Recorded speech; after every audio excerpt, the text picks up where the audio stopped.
შინ ემოციურად ძალიან ძიმე დღე იყო ყველა ნორმალური ადამიანისთვის, როდესაც სამი შვილის მამა, მათ შორის მცირეწლოვანი ბავშვის და მძიმედ ავადმყოფი მოხუცი დედის შვილი, სრულიად უდანაშაულო ადამიანი, ჯალათი წულუკიანის განკარგულებით ციხეში გაუშვეს, მაგრამ წარმოუდგენლად ღირსეულად შეხვდა ზურა ჯაფარიძე მეუღლესთან ერთად ამ უკიდურესად უღირს და უსამართლო ნაბიჯს ივანიშვილის რუსული რეჟიმის მხრიდან და დარწმუნებული ვარ, რომ ასევე ღირსეულად სრულიად უდანაშაულო ზურა ჯაფარიძე იჯდება ივანიშვილის საპყრობილეში, თავად თავისუფლება შეზღუდული ქვეყნის თავისუფლებისთვის.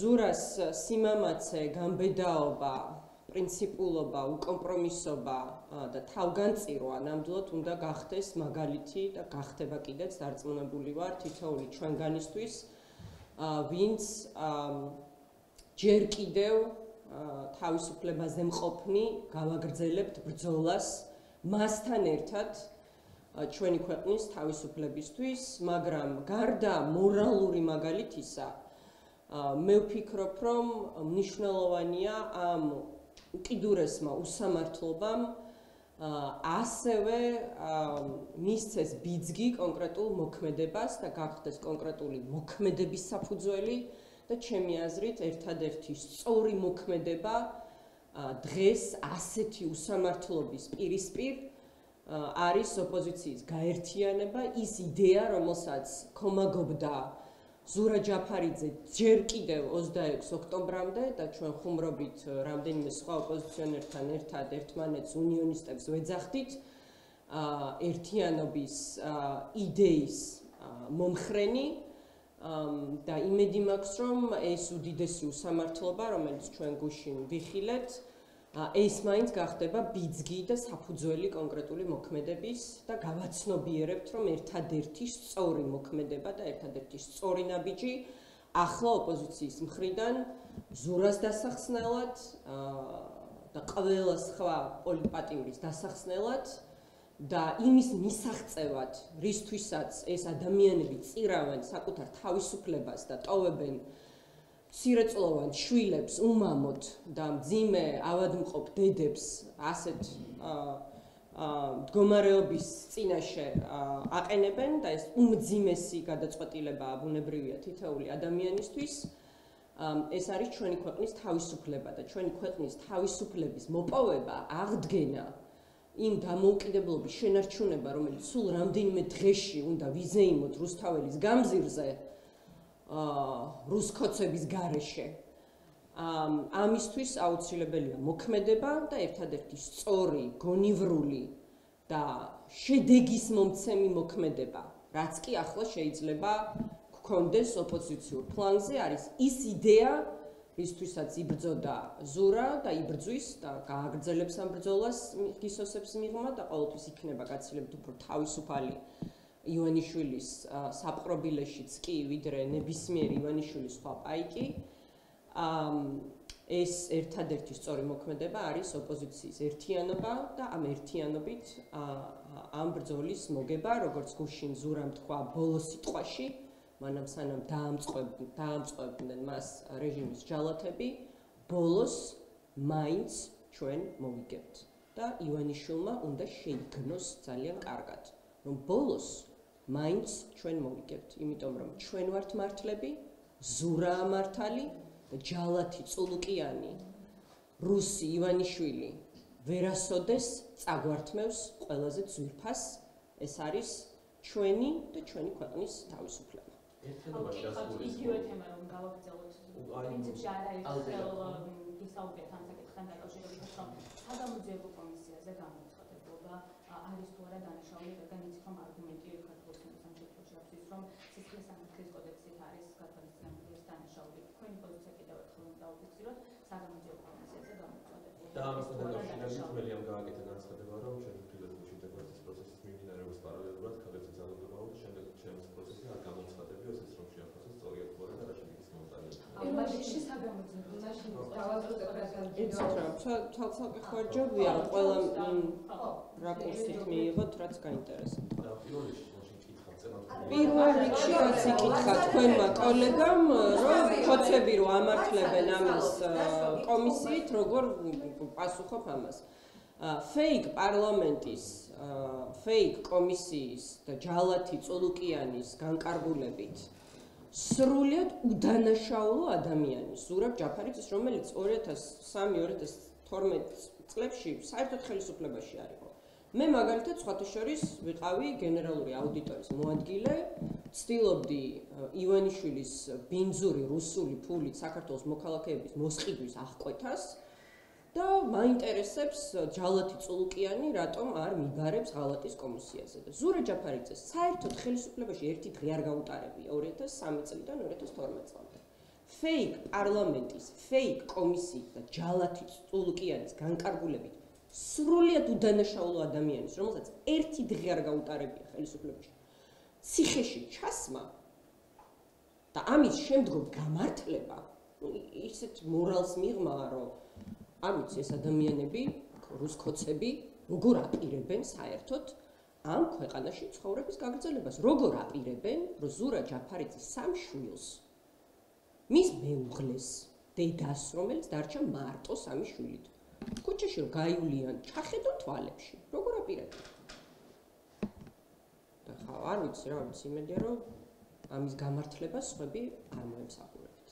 რა ჩახება გირავს, აი ზურაბ ჯაფარიძის კონტექსტში რომ ვისაუბროთ, შეეძლო მას გადაიხადა გირაო და ამით არის. ნუ ხო, ყველაფერი შეგვეძლო, ნახეთ, მე შემიძლია ხა დღეს გადავდგე, ან გავიქცე, ან დავიმალო, იმიტომ ხვალდაზე ეგ შეიძლება მეც დამიდგეს ეს არჩევანი. რომ ჩამსვას წულუკიანმა ციხეში.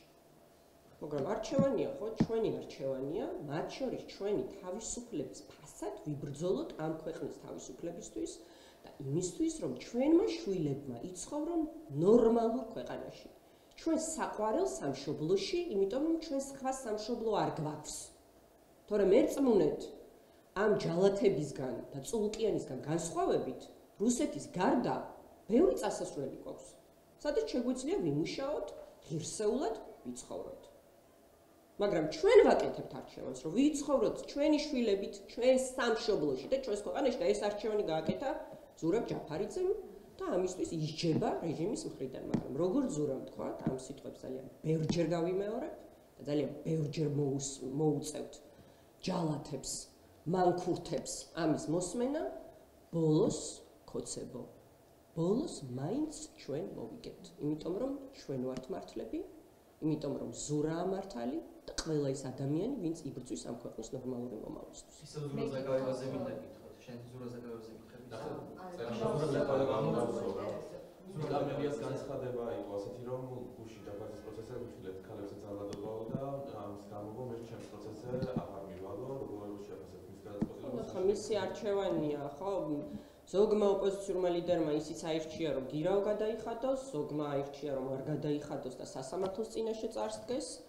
ზოგი ირჩევს, რომ არ გადაიხადოს და სასამართლოს წინაშეც არ წარსდგეს. მე პირადად რომ დავდგე ამ მოცემულობის წინაშე არ გადავიხდი და მივალ იმ ეგრეთ წოდებულ სასამართლოს და სიმონდილეში წარმოდგენაზე და ცირკზე ჯალათების იმისთვის რომ საზოგადოებამ დაინახოს ის უსამართლობა რაც გუშინ ვიხილეთ და კიდევ ერთი სამხილი იყოს ამ რეჟიმის წინააღმდეგ, თუმცა ეს ინდივიდუალური არჩევანია, ვინ როგორ შეხვდება ამას გადაიხდის ივანიშვილის ხარკს გირაოს სახით თუ არ გადაიხდის, თუ ამხელს რეჟიმს სასამართლოზე მისვლით, თუ არ მისვლით ჩათვლის რომ უფრო მეტად მოხდება რეჟიმის მხილება.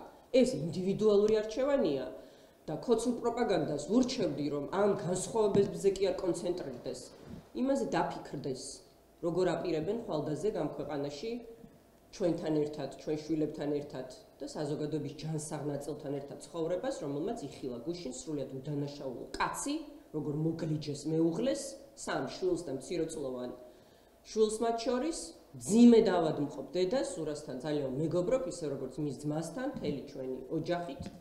ძალიან კარგად ვიცით, რომ დედა ყავს ძიმე დავადმყოფი, როგორ მოგლიჯეს ოჯახს და ჩააგდეს ციხეში. სრულიად უდანაშაულო ადამიანი. ამაზე იფიქრონ, ამაზე დაფიქრდნენ, მათ შორის ქოცი პროპაგანდისტები. ევროპის ლიბერალთა და დემოკრატთა ალიანსი ALDE აქვეყნებს განცხადებას დაკავებასთან დაკავშირებით, სადაც რამდენიმე დეზინფორმაცია მაგალითად ჩამოთვლით, ამბობენ, რომ დიპლომატები არ შეუშვეს და კადრებში ჩანს, რომ სამ ქვეყნის საელჩოს წარმომადგენელი იყო დარბაზში, ასევე წერია, რომ სხდომა იყო დახურული და მისი მხარდამჭერებიც იყვნენ, ზურაბ მხარდამჭერებიც ასევე ყველა მედია თითქმის წარმოდგენილი და ასევე ანტიკონსტიტუციური არის ბრალიო, ასე ამბობენ, რაც შეფასებითი ნაწილია. ხატია დეკანოიძის გვერდით ისხდნენ, საერთოდ წარმომადგენლები უფრო კონკრეტულად რომ გითხრათ. აი როგორ შეფასებთ ამ განცხადებას? რა თქმა უნდა,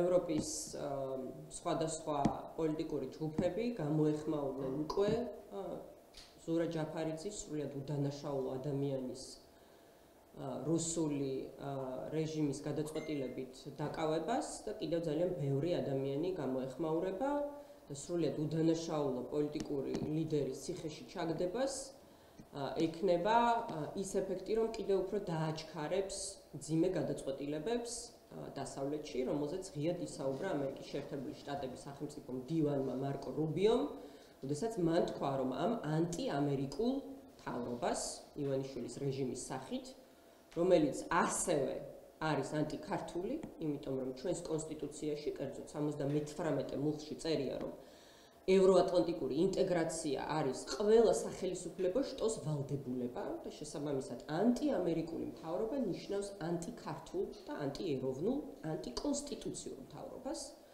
რომ ამ ანტიამერიკულ და ანტიქართულ მთავრობას მოუწევს ძალიან მაღალი ფასის გადახდა და მერწმუნეთ, რომ ეს ფასი სულ უფრო და უფრო იზრდება ყველა უგუნური და უსამართლო ნაბიჯით, რომელსაც ეს ჯალათებით გამენ მათ შორის, რომელიც გადადგეს გუშინ, როდესაც დააკავეს სრულიად უდანაშაულო ადამიანი ზურა ჯაფარიძის სახით. ამაზეც მაგას ვიტყვი. თუნებავთ მოასმენინეთ ჩემს თქვენს მაყურებელს, მე არ ვარ. რატომ იყო განცხადებაში ასეთი თუ არ გნებავთ, ნუ მოასმენინეთ. კაი, 11 იმ სტილით დასწრებით რედაქტორს რაღაც კითხვას დავსვა. 11-იანისთვის მეჩქარება 12-იანი გამოშობა. ევროკავშირის მისიის წარმომადგენელი საქართველოში არ შემოუშვეს. დიპლომატს არ განუმარტეს არაფერი. ეს პირველი შემთხვევაა, როცა ქვეყნის საზღვარი დიპლომატისთვის ჩაიკეტა და ამ პროცესებს როგორ პროცესების გაგრძელებას როგორ ელოდებთ? რაც მთავარია, გავრილობი ხო შემოუშვეს, პოზნერი ხო შემოუშვეს. პუტინსაც შემოუშვებენ, რომ მოითხოვოს, უბრალოდ მაგის ღირსაცად არ თვლის, იმიტომ რომ იმონებს ყოველგვარი ვიზიტის გარეშე. ეს არის რუსული რეჟიმი, ხალხო უნდა გვესმოდეს, ეს არის რუსული რეჟიმი, რომელიც უშვებს რუსებს, რომელიც ფეხქვეშ ეგება რუსებს, რომელიც ემსახურება რუსებს და რომელიც დღედაღამ ლანძღავს, ცივომს უცხადებს, ემიჯნება, ღალატობს ამერიკას, ევროკავშირს და საქართველოს ყველა მეგობარს, რომელსაც მილიარდები აქვს ჩადებული საქართველოში, დასცინის, აბუჩად იგდებს იმ მილიარდებს, რომელიც ამერიკის შეერთებულ შტატებს და ევროკავშირს აქვს ჩადებული საქართველოში, ზურს აქცევს საქართველოს მეგობრებს, მათ მტრად რაცხავს და წითელი ხალიჩით ხვდება ოკუპანტს. რატომ? იმიტომ რომ დღეს საქართველოს მართავს საოკუპაციო რეჟიმი და ეს საოკუპაციო რეჟიმი ჩვენ ერთიანობით უნდა მოვიშოროთ. ეს არის ერთადერთი გამოსავალი.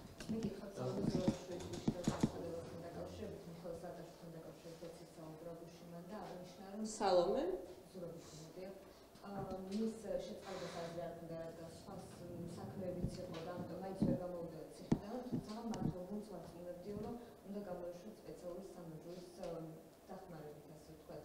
როგორ ახდენთ მის ამ განცხადებას, როგორც სამეჯურთან დაკავშირებით, ასევე შეწყალების შესახებ. იცით რა არის? ახლა ყველა ადამიანს, ვინც ოპონირებს ივანიშვილს, მე ნამდვილად მათთან ოპონირების რეჟიმში იყოფნა ნამდვილად არ არის ჩემი ინტერესი, მაგრამ რადგან კითხვას მისვამთ, არ შემიძლია არ გიპასუხოთ გულწრფელად, რომ ძალიან მარტივია პასუხისმგებლობის არიდება და გაცილებით უფრო რთულია პასუხისმგებლობის აღება, ხანდახან მათ შორის ისეთ ნაბიჯებზე, რომელიც შეიძლება რაღაც შენ შინაგან განწყობებს ეწინააღმდეგებოდეს. და პოლიტიკური ლიდერშიპი, ლიდერობა არის სწორედ პასუხისმგებლობის აღება. და პასუხისმგებლიანი ნაბიჯი მისი მხრიდან იქნებოდა არა ივანიშვილზე გადაბრალება, რომელიც ყველასთვის გასაგებია ვინ არის და რა არის რუსი, რომელიც დასავლელ მიხეილ სააკაშვილს რა თქმა უნდა დევნის და ბევრ სხვას, ხო? არა პასუხისმგებლობის გადაცემა და გადაბრალება ივანიშვილზე. არამედ პასუხისმგებლობის აღება და მის მხრიდან ლიდერობა და პასუხისმგებლობის აღება იქნებოდა რომ გაეკეთებინა ის, რაც მას ხელთ ეწიფებოდა. და ეს იყო კონსტიტუციით მისთვის მინიჭებული შეწყალების უფლება. რაც იქნებოდა ძალიან მნიშვნელოვანი განაცხადი, რაც სამწუხაროდ მან არ გამოიყენა და ამიტომ მე ვფიქრობ, რომ ახლა პასუხისმგებლობის არიდება მორიგი პასუხისმგებლობა. ალან ბერსის განცხადებიდან ციტატა მინდა წაგიკითხოთ, ქალბატონო თავმჯდომარე. მთელ ევროპაში უცხოური გავლენის შესახებ კანონები არის. მათი განზრახვა შესაძლოა ლეგიტიმური იყოს, მაგრამ როგორც ვეკანმარტე, ეს ზომები არ უნდა იქნას გამოყენებული კრიტიკის ჩასახშობად ან სამოქალაქო სივრცის შესამცირებლად. ეს კანონები ორმაგი სტანდარტების გარეშე უნდა იქნას განხილული, განსაკუთრებით სასამართლოს მიერ. რაც მიუღებელია საქართველოში ან უნგრეთში, იგივე საზომით უნდა შეფასდეს გერმანიაში ან რუმინეთში, რადგან ორმაგი სტანდარტები რეალური იქნება ეს გვახმული ძირს უთხრის საზოგადოების ნდობას და აზიანებს ევროპის სანდროობას. მთელი მსოფლიო გამჭვირვალობის აუცილებლობაზე საუბრობს უკვე და თქვენ როგორ ფიქრობთ ამ გამჭვირვალობის კანონის შესახებ ისევ პოზიციაზე ხართ თუ არა? ვერ გავიგეკითხო. ესე იგი ალან ბერსე მოკლედ რომ გითხრათ საუბრობს იმაზე რომ ევროპის მასშტაბით გამჭვირვალობის კანონების შემოღება არის გააქტიურებული, თუმცა ეს არ უნდა იყოს გამოყენებული ორმაგი სტანდარტებით და როგორც საქართველოსშია მიღებული, ისე უნდა იყოს გერმანიაში და ორმაგი სტანდარტები. აი სიტყვა გამოყენება ახსენეთ და მე ნამდვილად ვისურვებდი, რომ ალან ბერსე როგორც ერთხელ უკვე გამოიყენა ივანიშვილის რუსულმა რეჟიმმა, მისი აქ უკიდურესად უდრო და სამწუხარო ვიზიტით მორიგჯერზე არ იქნება გამოყენებული როგორც ივანიშვილის რუსული რეჟიმის პროპაგანდის ინსტრუმენტი. აი თქვენ ეს სიტყვა თავად ახსენეთ და ამიტომ მე ერთადერთი ეს შემიძლია გიპასუხოთ ამ კითხვაზე, რომ ვისურვებდი, რომ ევროპული ინსტიტუციის ერთ-ერთი წამყვანი ფიგურანტი მორიგჯერზე არ იქნება რუსული რეჟიმის მიერ გამოყენებული რუსული პროპაგანდის ინსტრუმენტად. ეს შემიძლია გითხრათ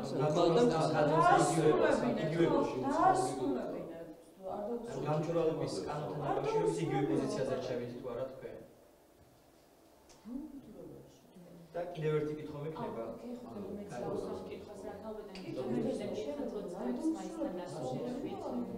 გეგმა როგორი არის, თუ შეგიძლიათ ამ თქმა 26 მაისს გასაპირებთ და ჩვენ გვისმინეთ ოპოზიციური ფლანგიდან პროვოკაციებისკენ, რადიკალიზაციისკენ მოწოდებები, ამას იზიარებთ თუ არა თქვენ და თქვენი გეგმა რა არის 26 მაისს? დავაზუსტებ, საუნდტრეკს ხანა დაანონსებულია 26 მაისს კონკრეტული ღონისძიებები. აი ამ შემთხვევაში წინააღმდეგობის პლატფორმასთან ერთად იქნება ნაციონალური მოძრაობა თუ ცალკე გამწვავებელთა იდეა. 26 მაისს ტრადიციულად ხვდებით რუსთაველზე, მე პირადად არა მხოლოდ პარტიის წევრებთან, არამედ ოჯახის წევრებთან ერთად, ხშირ შემთხვევაში შვილებთან ერთად და წელსაც გეგმავ რომ ასე ტრადიციულად შევხვდეთ საქართველოს დამოუკიდებლობის აღდგენის დღეს, რომელიც უმნიშვნელოვანესი თარიღია საქართველოს თითოეული მოქალაქისთვის, ვისთვისაც ძვირფასია ჩვენი ქვეყნის დამოუკიდებლობა, სუვერენიტეტი, თავისუფლება, სახელმწიფოებრიობა, ყველაფერი ის, რასაც ხელყოფს ივანიშვილის რუსული რეჟიმი ყოველდღიურად და რის გამოც ჩემი ღრმა რწმენით რუსკოცების ადგილი არც 26 მაისს, ისევ როგორც 9 აპრილს რუსთაველის გამზირზე არ არის და ვერ იქნება. გეგმა თუ გაქვთ რაიმე კონკრეტული ან საერთოდ რა არის გეგმა? კონკრეტულად პარტიებს თუ გაქვთ გეგმა და ასე წინააღმდეგობის პლატფორმის ფარგლებში იქნება ნაციონალური მოძრაობა თუ ცალკე?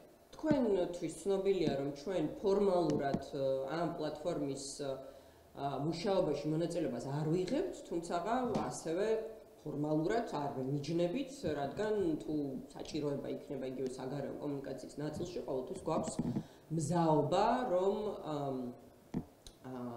საჭიროებიდან გამომდინარე და თემის მიხედვით, საკითხის მიხედვით ერთობლივად ვიმოქმედოთ, ამიტომ ამ დღესაც ჩვენი გვიქნებით წარმოდგენილი როგორც საქართველოს მოქალაქეები, რომელთათვის ძალიან ძვირფასია საქართველოს დამოუკიდებლობის აღდგენის დღე. იყო საუბარი შენობების პიკეტირებაზე, ასევე იყო საუბარი, რომ არ მიცემთ საშუალებას ხელისუფლების წარმომადგენლებს რომ მივიდნენ, იზიარებთ თუ არა ამ პოზიციას, აი და ფიქრობთ თუ არა. ვინ თქვა ეს კონკრეტულად ბოდიში? ერთ-ერთი არ მიუშვეთ სანქციებს თქვა, მე დავსვიქვა რამდენიმე დღის წინ, ფიქრობაზე თქვა რომ სპორტის შესახებ და პიკეტირების შესახებ, ეს არის არ ხო, სანქციებს თქვა რომ არ მიუშვეთ, არა ხო უფლება რომ მივიდნენ ეს არ მიუშვათ. არა, როგორც ვერ მივიდნენ. ყველა ადამიანს აქვს მოქმედების თავისუფლება, მოქმედების, რომელიც იცავს ზნეობრივ ჩარჩოს ერთის მხრივ და ასევე იმ დადგენილ მორალის თუ საკანონმდებლო წესებს, რაც არსებობს ჩვენ საზოგადოებაში.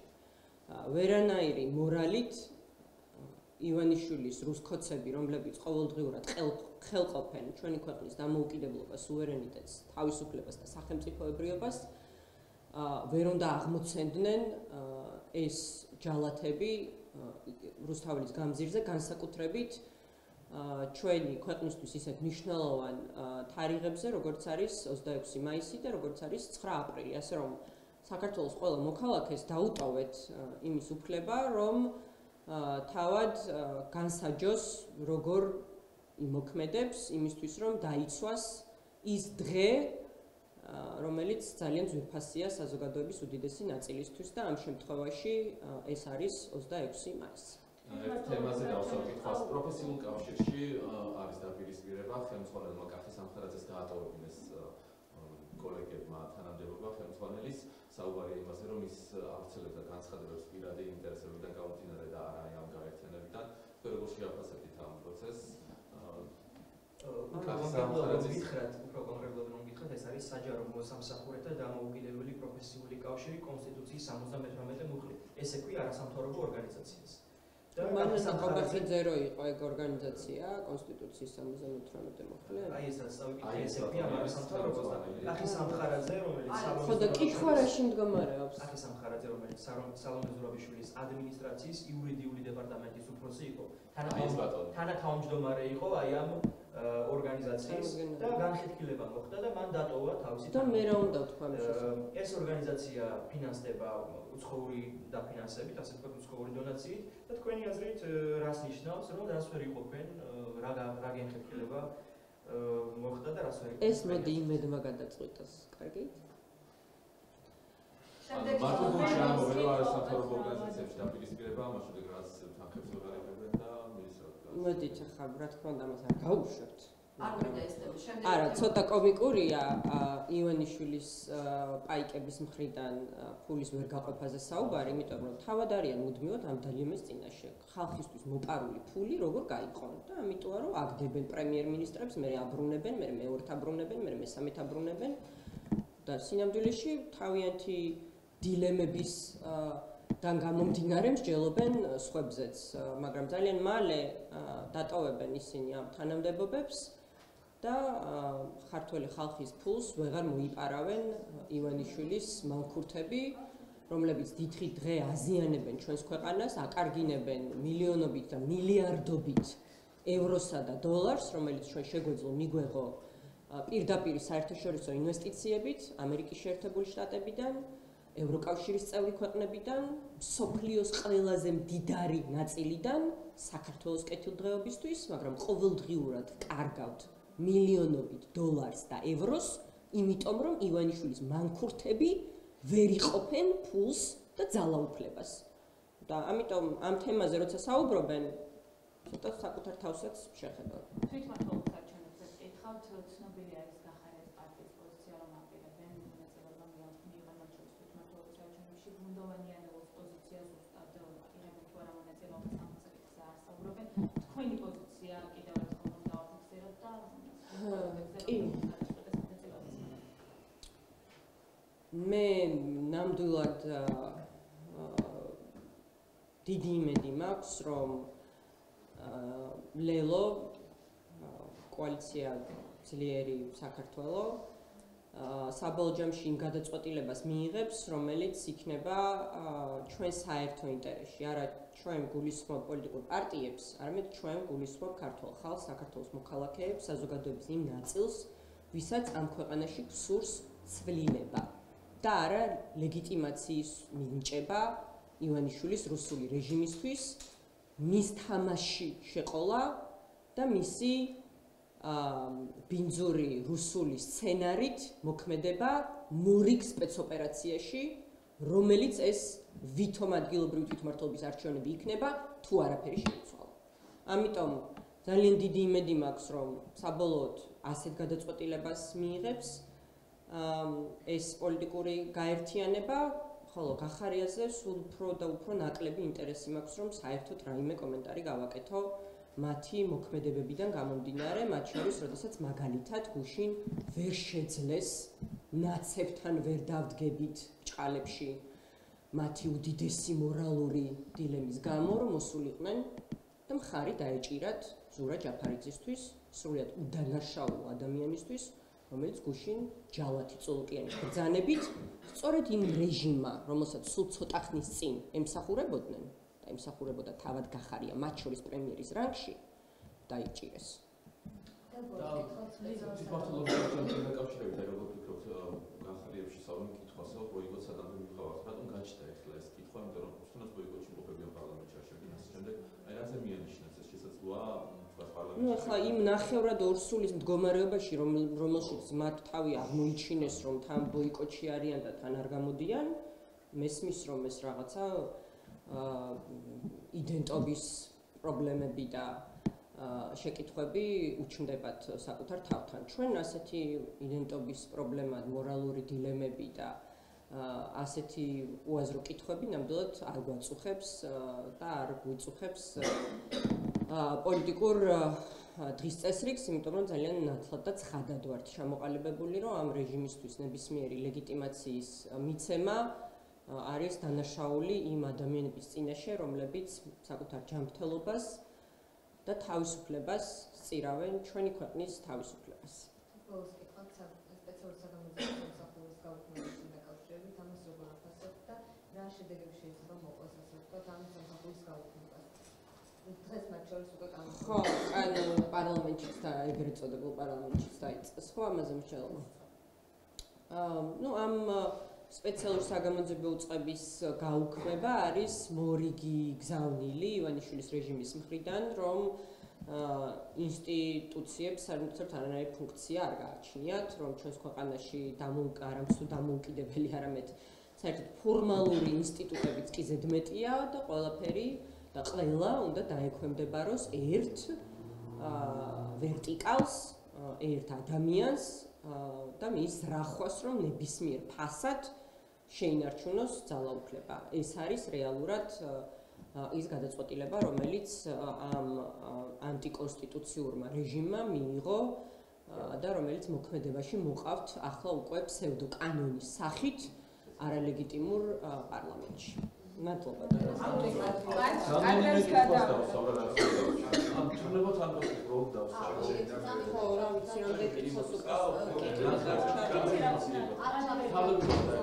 ერთიანობაზე საუბარი. ჩვენ ნახეთ, რომ ეს ერთიანობა ვერ შედგა. რა უნდა შეიცვალოს, რას თავაზობთ? აი როგორ ფიქრობთ ამ ერთიანობის მიღწევას, უფრო დააკონკრეტოთ? ოპოზიციონერებმა უნდა გააცნობიერონ, რომ ისინი იქნებიან შემდეგი და თანამესაკნეების არჩევა ჯობია, რომ კოალიციური პარტნიორები აირჩიოს. გავსი გზავნილები აქამდეც იყო ერთიანობასთან დაკავშირებით, მაგრამ ვერ შედგა. რამე კონკრეტული გაქვთ, როგორ ასაკითხების გაშენება? ხო, ვიღაც ხო მეც ივანიშვილივით სხვა ხელბორტოს ხარ დავადებ იმას, რომ გაერთიანო. ხო, აი როგორ უნდა მოხდეს ამას სამფეროში, როცა ვიღაცები ამბობენ, რომ ნაციონალურ მოძრაობასთან არ დავდგება. უნდა გააცნობიერონ ადამიანებმა, რომ ყველა იქნება შემდეგი, რომ და რა ტიპის ერთიანობაზე საუბრობთ? თანამესაკნეების არჩევას ჯობია პოლიტიკური პარტნიორების არჩევა, განსაკუთრებით, როდესაც არჩევანი გაქვს პროდასავლელ პოლიტიკურ ძალებს შორის და პოლიტიკურ ფიგურებს შორის. თუ პოლიტიკური ძალები მთლიანობაშია ვინმესთვის მიუღებელი, შეგვიძლია რომ ადამიანებზე გავაკეთოთ აქცენტი, ხო? თანამესაკნეების არჩევას ჯობია პოლიტიკური პარტნიორების არჩევა, როდესაც არჩევანი გაქვს პროდასავლელ პოლიტიკოსებს შორის. Ამას რაც უფრო მალე გავაცნობიერებთ, მით უფრო მალე გამოვიყვანთ ჩვენს ქვეყანას კრიზისიდან. რაც უფრო გვიან გავაცნობიერებთ, უფრო მეტი თანამესაკნის არჩევა მოგვიწევს ყველას. გასაგებია ქალაქის იმას გულისხმობთ ერთი პარტიის და ერთი სახელის კოშკარი. ამოწურეთ თემები კადრებზე გადავიდეთ. პარტია და სახელი, ხო?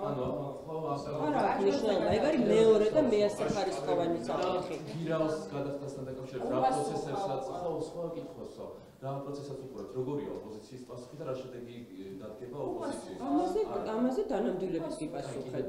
როდესაც მელიაზე მკითხეთ, რომ აი არიხდის და არც სასამართლოში მიდის, ხო გახსოვთ ამაზეც ვისაუბრებთ, ხო? მე მგონი. მელიასთან ზოგადად პროცესთან მიმართებაში ზოგი ციხეშია, ზოგი ელოდება. არა, ამაზე ნამდვილად ვისაუბრებთ. კი, ვისაუბრებთ, უბრალოდ ასე ამ მიმართულებით არ გაგიწევთ. უბრალოდ ის კონკრეტული ფრაზა არ არის, რომელიც შეგიძლიათ რომ გამოიყენოთ იმ სიუჟეტში, რომელიც თქვენს რედაქტორს უნდა, ხო? და ბოდიში, რა ვქნათ?